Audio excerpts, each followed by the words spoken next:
bilan du réseau de lecture publique de Saint-Dié-les-Vosges. Je vais essayer d'être assez rapide, à moins que Catherine, vous vouliez présenter le... Non? Bon, alors je vais le faire.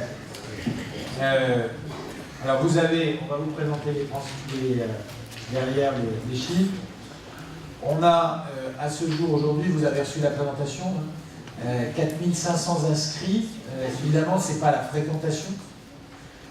Et globalement, dans nos médiathèques, en particulier celles qui ont des horaires d'ouverture tout au long de la semaine, il y a de plus en plus de gens qui passent à la médiathèque mais qui ne sont pas inscrits pour emprunter des documents. Donc 4500 personnes, c'est le plancher des gens qui empruntent vraiment des documents.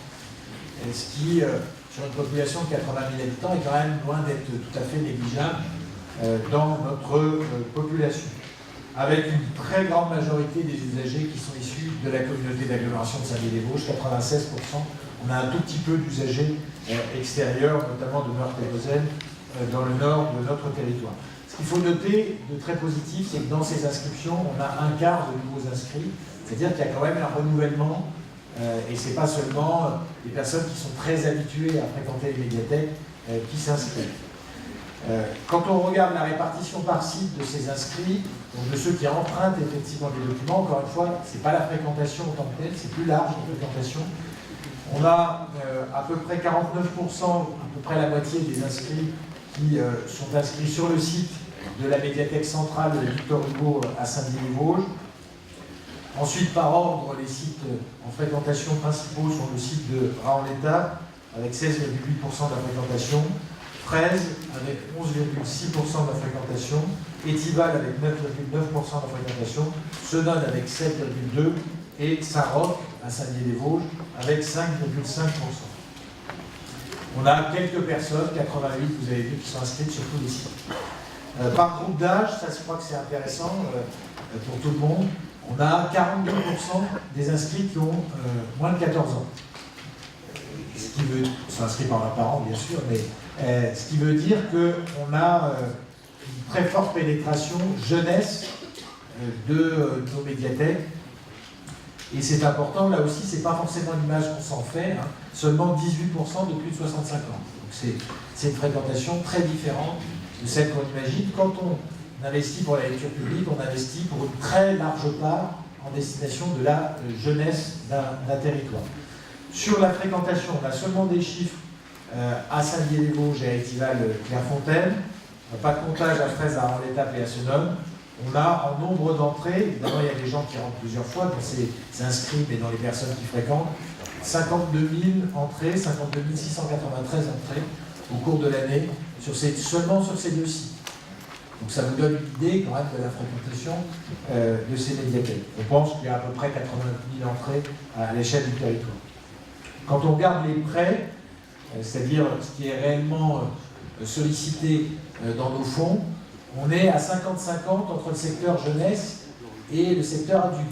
Ce qui montre que les 42% de jeunes empruntent au moins autant et même proportionnellement un peu plus de documents que les adultes. Là aussi, ce n'est pas forcément l'image qu'on peut s'en faire d'une communauté d'agglomération. Et quand on regarde concrètement ce qui est emprunté, ça reste majoritairement des livres, on y reviendra, même si en rotation, ce sont plutôt les documents sonores, les DVD qui tournent le plus, on en parlera tout à l'heure. En acquisition, donc vous avez les chiffres d'acquisition. On tient compte de cette représentation très forte des jeunes et on a plutôt acquis des documents en secteur jeunesse, à 53%. Plutôt plus de CD et DVD que ça se faisait auparavant et on va accentuer la tendance avec les nouveaux marchés qui ont été attribués. Et puis 206 abonnements périodiques. Vous avez ensuite le chiffre d'utilisation du fonds. Alors ça c'est très intéressant, c'est ce que je vous disais tout à l'heure, c'est les documents qui tournent. Hein. Et là on voit qu'en moyenne un DVD est emprunté à peu près 5 fois dans une année, alors qu'un livre adulte de l'est en moyenne à peu près 2 fois. Donc on voit qu'on a une forte nécessité dans l'actualisation de nos fonds d'aller vers des documents qui sont de plus en plus adaptés à ce qui est emprunté, c'est-à-dire des DVD, des livres lus, des CD. Malgré tout, le CD garde sa place, peut-être même des 10 000. Ce sera une question qu'on aura à se poser dans le cadre de la future médiathèque, puisque vous savez qu'aujourd'hui, le marché du vinyle est un marché très dynamique, alors que le marché du CD, lui, s'est stabilisé, mais qui ne baisse plus par rapport à ce qui se faisait il y a quelques années. La mallette numérique, j'en dis juste quelques mots pour... donc c'est un dispositif nouveau qui a été mis en place cette année, en 2018, enfin, l'année écoulée, qui a rencontré un grand succès auprès de nos publics, notamment auprès des plus de 55 ans, hein, puisqu'on a plus du tiers des usagers de cette mallette numérique qui étaient des plus de 55 ans, avec... donc c'est une façon aussi de les familiariser pour certains d'entre eux à l'usage du numérique, avec des usages qui, pour une très large part, concernent la musique et les livres. Vous avez ensuite les chiffres, hein, c'est surtout sur le site de Saint-Dié que ce dispositif a eu du succès, mais aussi à Arles-l'État et très peu à Sedan. Quand on regarde le bilan du service et ce qu'il a accompli, alors d'abord sur ce qui est le domaine de l'action culturelle et éducative, nous avons accueilli sur les différents sites de nos médiathèques 158 classes différentes, de la maternelle au lycée, hein, sans qu'il y ait d'ailleurs des catégories qui soient plus représentées que d'autres, soit environ 3654 jeunes qui viennent s'ajouter aux autres. Alors il y a peut-être certains de ces jeunes qui sont aussi, on imagine, inscrits, mais pas tous, donc c'est encore un public supplémentaire. On a proposé donc 176 rendez-vous réguliers, ça a touché à peu près 1718 personnes, 10 concerts et projections et 39 conférences, rencontres ou lectures au cours de cette année écoulée. Vous avez quelques visuels, hein, par exemple des ateliers de fabrication azulejos à Sedan, des contes musicaux à Étival, de la BD à Fraise et des diaporamas à Arles-l'État. Sur l'interne, il y a des gros chantiers à mener, notamment en perspective de création du nouveau site à Saint-Dié-des-Vosges, avec de nombreuses réunions de coordination, des groupes de travail qui ont été formés et la mise en place d'une cellule opérationnelle pour la gestion du quotidien. J'ajoute que beaucoup de personnels ont été renouvelés, il y a eu des recrutements au cours de cette année 2018, notamment des recrutements masculins qui ont diversifié un petit peu le profil des salariés des médiathèques.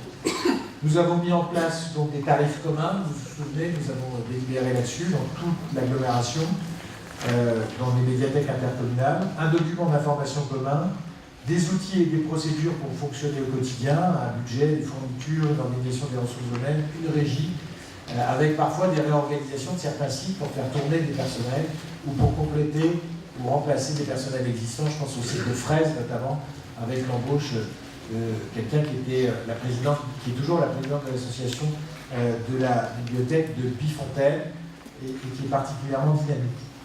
On a mis en place des groupes de travail donc, sur le désherbage, c'est le fait de se séparer de certains documents, les conventions, le règlement intérieur. On a un très gros chantier dans le cadre de ces médiathèques qui est la question du référencement des documents, notamment du patrimoine écrit. Et c'est vrai sur l'ensemble des sites, c'est particulièrement vrai à Saint-Dié-des-Vosges, mais pas seulement à Saint-Dié-des-Vosges. Donc, nos personnels ont effectué le signalement de 4200 livres anciens qui ont été intégrés sur les bases Orphée, qui pour certains n'avaient jamais été référencés, ce qui est quand même assez surprenant. Certains ouvrages même très précieux qui ont été découverts à cette occasion. 1200 fascicules de périodiques, 600 imprimés du fonds local et 250 vinyles. Toujours sur le fond écrit, 27 500 notices ont été rétroconverties, avec des corrections qui sont en cours. Et puis, sur la conservation, le directeur adjoint des médiathèques, notamment, est intervenu pour mettre en boîte un certain nombre d'acunas, donc ces ouvrages qui ont été réalisés, je ne vais pas dire de bêtises, avant 1520, c'est ça, les acunas. Donc il y en a à peu près 120, je crois, sur l'ensemble des 140, qui sont évidemment particulièrement précieux, je n'ai pas besoin de vous le dire. Les manuscrits, les fonds anciens, et puis on a fait des animations, notamment sur les fonds anciens, mais pas que. Des actions de communication ont été menées aussi, évidemment je parle sous contrôle de Catherine, sur les réseaux sociaux, des programmes d'animation en commun, des kakémonos, ça c'est un peu anecdotique, mais c'est quand même important d'avoir une identité visuelle commune à l'échelle de l'agglomération. Et puis, bien sûr, on a cherché à anticiper la meilleure manière de réorganiser les demandes pour le public dans le cadre de ce qui va intervenir, c'est-à-dire la fermeture du site de Victor Hugo à Saint-Denis-les-Vosges pour des raisons d'inventaire et de réorganisation nécessaires et d'organisation de ce transfert de documents. Fermeture qui interviendra dans les mois qui viennent. On aura l'occasion de communiquer bientôt là-dessus, avec pour les usagers un cycle de prêt ou de demande de documents et une orientation possible sur les autres sites qu'il faut complètement organiser aujourd'hui. On pense au site de Saint-Dié, l'autre site, celui de Saint-Roch, mais ça peut être aussi, bien sûr, les autres sites de l'agglomération. Et puis on a bien sûr continué les personnels ont continué à travailler sur la gouvernance en interne au sein des différents sites, les statistiques, et on a participé, vous allez participer au diagnostic culturel. Voilà, ceci pour vous dire, je pense que c'est des documents assez complets qui permettent de montrer que l'image qu'on se fait parfois des médiathèques quand on n'y entre pas est assez différente de la réalité de la fréquentation, qui est quand même pour une très large part le fait de jeunes générations, et c'est important de le souligner. Et aussi le travail colossal qui a été abattu, qui l'est encore en ce moment, par la directrice et par son équipe de direction, qu'on remercie très chaleureusement, en lien bien sûr avec la directrice générale adjointe des services et la directrice des affaires culturelles. Voilà. Est-ce qu'il y a des questions à poser sur ce sujet? Il n'y a pas de vote, on prend acte, c'est ça? Eh bien, on prend acte et on félicite les équipes des médiathèques de l'agglomération de leur très beau travail au service de la culture de proximité.